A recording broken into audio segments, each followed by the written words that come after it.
intro here for the Bear Pack. Before we get into this video, we wanted to share that we are growing here on this channel, and that is all due to your guys' love and support. The growth has been amazing. So as we grow, we wanted to give you guys some goals to work towards as we get into this football season. We're going to pull them up right now.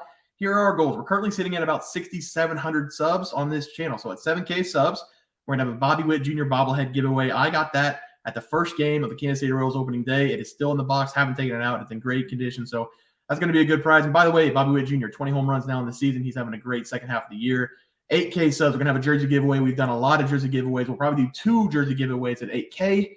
9K subs. Sports memorabilia giveaway. That can be anything from a jersey to a sports card to something else in reason. We don't want to be giving away a LeBron James signed game jersey, but we will try our best on that sports memorabilia giveaway. 10K subs, our big one. $1,000 giveaway. When we get there, we'll probably have people decide in the chat what they want to do with that. We can either have 10, 100, 2, 500, or just $1,000 giveaway, whichever one anybody wants. And then the 12K subs, we're going to try to send somebody to a game of their choice, 2 tickets each. We are very excited for this football season as it is our money maker. We did great last season, looking to ride that momentum into this season. So if you're new to the channel, make sure to subscribe and don't miss out on these upcoming season. Enjoy the video, guys. We'll see you guys on the other side. All right, guys, let's get into some MLB picks and props for Wednesday, August 23rd slate of games. Take a look at that leaderboard. Trey, start us off. Yeah, at the moment, I'm 0-0. I'm really hoping that I'm going to go 1-0 because I gave out the Braves -1.5 on the full game run line versus the Mets. And so far, the Braves are winning this game by a score of 3-2. It is in the 8th inning. Acuna is on second. We got to hold out hope he's going to touch the home plate and make us cash this -1.5 bet for the Braves. Seth? Yeah, 1-1 on the day. Jesse talked us into the Nationals money line. We went with it. The money line did hit, but the over 5 runs on the first 5 did not. Josiah Gray and Carlos Rodon figured out how to pitch in this game, and the offenses were quiet, so that one did not hit. Yeah, and then I went 1-1. I thought I was going to have to come on here and eat my words from yesterday about Adam Wainwright. It took 4 1/3 inning, but he finally showed up for us. He gave up 6 in the bottom of the 5th, so we did cash that Pittsburgh Pirates on the first 5. However, we did not get the over 10 runs. I thought once that 5th inning happened, we were going to get it for sure, but they ended with 9, so we're going to take the 1-1 day. We're split right now, 2-2. Hopefully, Trey can come in for the 1-0 there and get us on the winning side of the day. But let's take a look at our plays for tomorrow. Trey, start us off. Yes, I'm going to start us off here with this Los Angeles Dodgers at Cleveland Guardians game. And I'm really excited to watch this game because, in my opinion, we're getting treated to a pretty good underrated pitchers duel here. And the Dodgers, they come into this game with the second best record in the National League with a 76-47 record, 33-26 on the road this season. The Dodgers, they've been road warriors all season long. And the Guardians, they have the 5th worst record in the American League with a 59-66 record, 32-31 at home this season, just barely hanging on to that 500 record. But I really like the starting pitching, like I said earlier, because Los Angeles, they're throwing out their old-timer in this game in Clayton Kershaw. And Kershaw, he's pitched in 10 road games this season, turned that to a 6-3 record with a 3.09 ERA paired to 1.2 whip. Now, Kershaw, he has been slightly more shaky on the road, but he's still been his normal dominant self. In Cleveland, they're throwing out a young stud in this game in Xavier Curry, and he's pitched in 16 home games this season and started in 3 of those. And Curry, he's turned that to a 2-0 record with a 2.48 ERA paired to 1.1 whip. So look for Curry to come in this game and have some confidence against these Dodgers bats. And he's going to need some confidence because the Dodgers, they scored the most runs per game on the road this season. And for that reason alone, I'm going to take the Dodgers -1.5 on the full game run line. And it is juiced to -118. I think that's the perfect amount of juice for this play. And Los Angeles, they score an average of 5.88 runs per game on the road. That is compared to the Guardians' 3.52 runs per game at home. Just that alone is a 2.36 run differential. Now adding the fact that Clayton Kershaw is on the mound, it just gives me a ton of confidence in this play. So give me the Los Angeles Dodgers -1.5 on the full game run line versus the Guardians. Yeah, Trey, I love that play. I watched every pitch of the Dodgers game yesterday. They lost 3-8, or they were losing 3-8 when we came to record. So they're going to be extra motivated to get a win today. I love that play, Seth. Yeah, Trey, and I have the exact amount of confidence in my play because of who is on the mound for the Angels.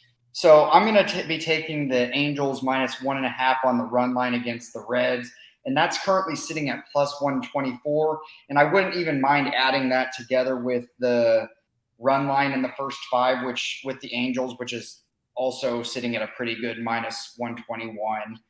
But the reason I love this is plain and simple. Ohtani is on the mound, and he has not given up a run in any of his last 3 starts. I do understand that the Reds have Abbott going in this one, but he's in the midst of his worst pitching month this year with an ERA of 5.51, while allowing 10 runs and 19 hits in 16.1 innings pitched. The Angels also have hit lefties better this year at 258 and are ranked third in home runs per game in the MLB. For me, there isn't much to this one, as the Angels have Shohei on the mound, and the Angels offense will be getting a matchup against a pitcher who has really struggled this month. I really like the value of this play, and I'm taking the Angels -1.5, and we'll probably also take them on the run line at -0.5. Yeah, Seth, I love that play as well. Ohtani is not human, so I do like that play. For my play of the day, I'm going to be looking at the Baltimore Orioles going up against the Toronto Blue Jays. I'm going to take the Blue Jays here on the money line at -118. The Blue Jays are back healthy. And I don't know why it's showing Bo Bichette not in the lineup in this game, but he is back after being on the pine for 18 days. He is playing tonight against the O's also, so I don't think we have anything to worry about. But I'm going to take the Toronto Blue Jays here because since he came back in that lineup, they are right back to where they were at the beginning of the season. He is the man on this team who gets things done. And since his return, the Toronto Blue Jays have scored 14 runs in 2 games. They tacked on another 5 tonight already against the O's. They will also be getting a favorable pitching matchup against Jack Flaherty, who in 3 games with the Orioles has given up 11 earned runs in 14 innings, having a 7.07 ERA with them. The Blue Jays will have Kevin Gausman on the mound, who is coming in with a 3.24 ERA, but got beat up in his last start against the Philadelphia Phillies. I expect him to bounce back in a big way tonight because in his prior 3 starts, he was very good for the Blue Jays. And on the season, he's been very good for the Blue Jays, so I have no need to worry about him on the mound. You can make the argument that the Orioles are coming in hot, scoring a lot of runs in their last series, but that was against the A's. You guys got to remember that does not count as an MLB team. I think the Blue Jays are the better team with the better bats. Bo is back in that lineup. We're in store for a good game from the Blue Jays. Give me them on the money line tomorrow night. Trey, let's move over to the player prop. Start us off. Yes, and I want to know on the player props. I'm glad I got a win here because I gave out Zach Littell over 4.5 strikeouts versus the Rockies. And Littell, he pitched great in this game because he pitched in 5 1/3 innings and finished with 6 strikeouts. So cashing the over for us, the Rockies, they're just so bad on the road. So look forward to attacking them down the road. Seth?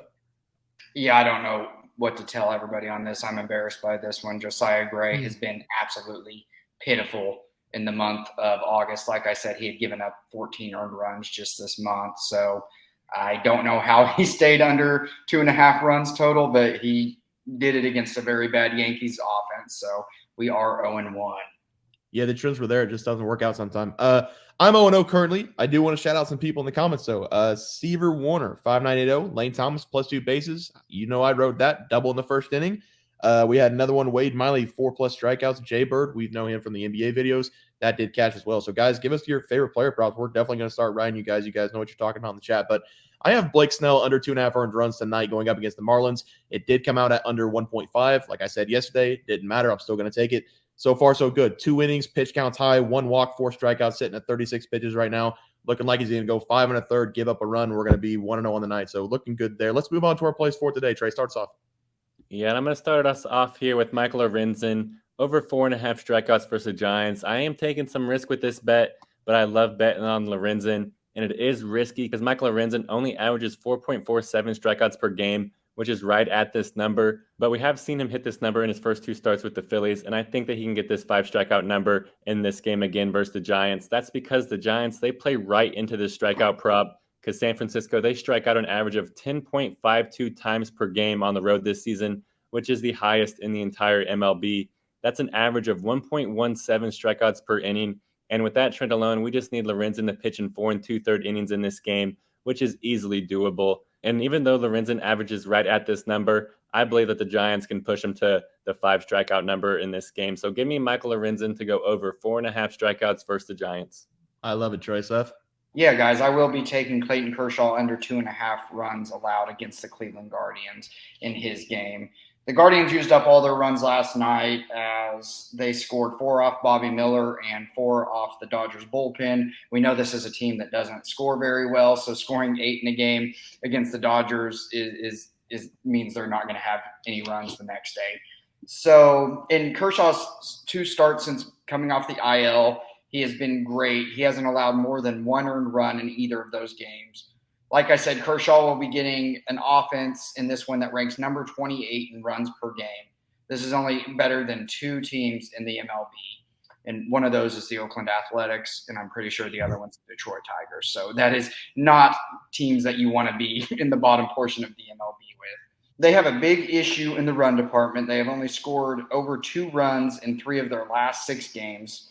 With how locked in Kershaw has been and with his matchup against a bottom 5 team in runs per game, give me Kershaw to allow fewer than 2.5 earned runs in this game against the Guardians. Yeah, I do like that play. And you mentioned Bobby Miller, and that might have been like the best 4 earned run performance I've ever seen. Yeah. That kid's going to be very good for the Dodgers. Speaking of the Tigers, for my play today, I'm going with Akil Baddool to go over 1.5 bases against the Chicago Cubs. It's been a pretty quiet season for Baddool, but the Detroit Tigers are charging up the AL Central, and they do have a shot at the playoff spots, which is crazy to say at this point in the season, but they're only 7.5 back from the 1 spot in the AL Central, so they do have a shot at the playoffs. I like Baddool here to get himself a couple knocks off Jameson Taillon, who will be getting the start for the Cubs. Jameson has been pretty bad this season for the Cubs, having a 5.56 ERA, and over his last 2 starts, he's given up a combined 10 earned runs on 14 hits and 9 innings to the Royals and the Blue Jays. Baddool, while only having a .224 batting average this season, has really picked it up over the last 10 games, collecting 9 hits in those 10 games, having 3 multi-hit games, 2 home runs, and has been getting on base a lot for the Tigers in that leadoff spot. Give me Akil Baddool to have himself a game against the Cubbies tomorrow, going over 1.5 bases. All right, guys, that's going to do it for our MLB player props and game picks for Wednesday, August 23rd slate of games. If you guys enjoyed the content, please be sure to drop a like in this video and subscribe down below. We'll see you guys next video, and thanks for watching. Just want to let everyone know that while we do give out free picks, plays, and predictions on our YouTube channel, we also have a website for you to check out. On our website, bearsprofitplays.com, you can subscribe to the website absolutely free with an email and gain access to our written articles about upcoming sporting events. If you're really looking to make some cash, we have an option to become a member of our website. If you become a member, you will gain access to our locks of the week, which are written articles that go in depth as to why we are picking that particular outcome. As of now, our member plays have been red hot, hitting over 60% of our plays.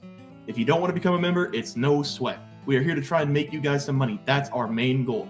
So come on over to bearsprofitplays.com and subscribe for free. Check us out, follow our free picks, and see for yourself that our member plays are a great investment for you. Thanks for watching.